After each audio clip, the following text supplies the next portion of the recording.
Recovering the authority of public institutions consists of two parts.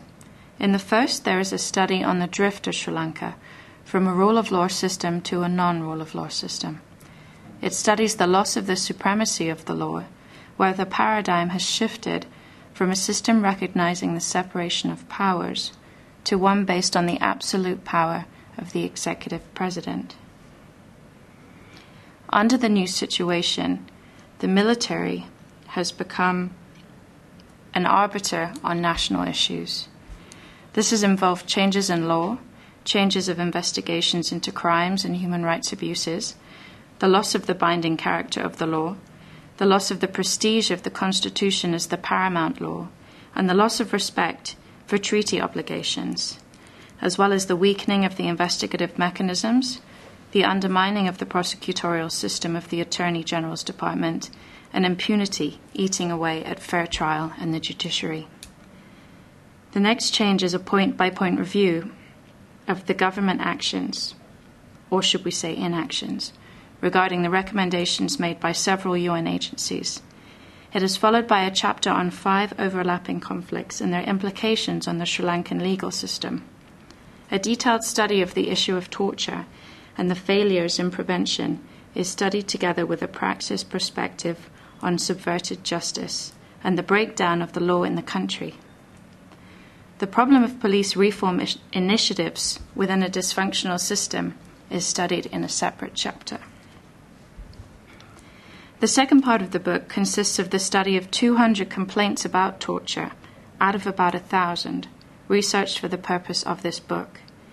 The overall conclusion is summed up in the back page of the book thus. This book makes a shocking revelation. It confirms that all those who suffer human rights abuses face the same fate that the assassinated journalist Lasantha Wickramatunge predicted for himself in addressing the President of Sri Lanka.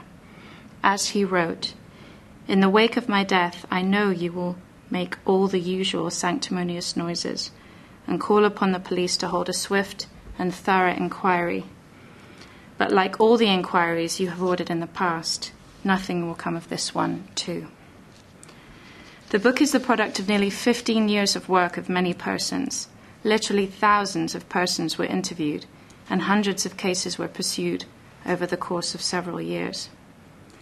This journey took us to the magistrates' courts, high courts, the Court of Appeals, the Supreme Court, and on some occasions, the United Nations Human Rights Committee. On all these occasions, we had the opportunity to observe how the government of Sri Lanka and its agencies acted in the face of the serious complaints raised in these cases.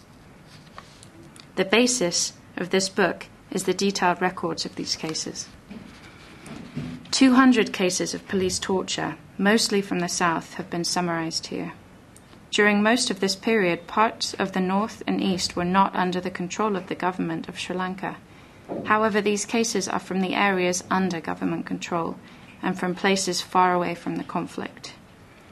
Therefore, they speak of a far greater crisis of the Sri Lankan political and legal system than the ethnic conflict. For many years, the AHRC has commented on the crisis of the rule of law system in Sri Lanka, and these views have been shared with a large audience for a considerable time. The analysis of the problem has found the agreement of almost everyone, except those who are professionally obliged to deny that human rights violations exist in the country. No part of this book can be said to be an exaggeration. Perhaps, on the other hand, it may be justified to say that these revelations are, in fact, an understatement of the actual situation. However, this book is not just about Sri Lanka. It is a case study of one country that demonstrates the situation of many other countries in which the basic rule of law is fundamentally flawed. In Asia, with differing degrees of similarity, are the following countries: Bangladesh, Burma, Cambodia, China, India, Indonesia, Pakistan, Philippines, Sri Lanka, and Thailand. Many countries in Africa and South America would fall under similar situations. The countries in the Middle East have also the same institutional problems, but perhaps for different reasons. However, in-depth studies into the overall impact in the flaws of the rule of law in human rights, and particularly due process rights, have not received much attention. Most reporting on such matters is confined to condemning particular violations and sometimes making suggestions to remedy these, rather than to look at the total picture within which all the rights are undermined. The judiciary has to work within this total context. While the statutes may give them various powers and even recognize their independence, in the actual working, they can have no such independence. In fact, even when there are competent and independent judges, they cannot but fall victim to this total situation. They are merely persons trying to swim against the current, which is far more powerful than they. Unfortunately, such efforts to appear independent may only create a false illusion of the possibility of justice, when in fact such possibility does not exist. It is within that context that the place and the role of the legal profession need to be looked into. When the total system has collapsed, what can the lawyers do? A part of the profession may decide to adjust to the situation and thereby compromise themselves with unprofessional practices of dispute settlement outside the framework of the rule of law. Others may suffer silently, and a few may try to fight back. The few that do try to fight are often exposed to serious danger. Such is the reality that the global legal profession as a whole needs to understand if they are to contribute to the betterment of rule of law situations in countries like Sri Lanka, and also to assist in the efforts to sustain the independence of the judiciary and the dignity of the legal profession. This book also provides case studies of 200 torture incidents. All the cases are those for which efforts have been made for many years to find redress. In all instances, these efforts have failed. That is no surprise.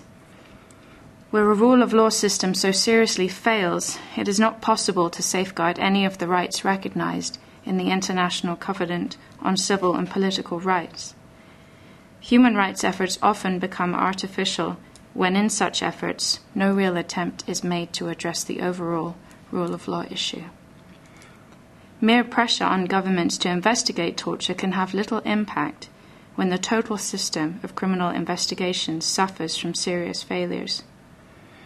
Authentic attempts to improve human rights require new strategies that take into consideration measures to address failures of the rule of law.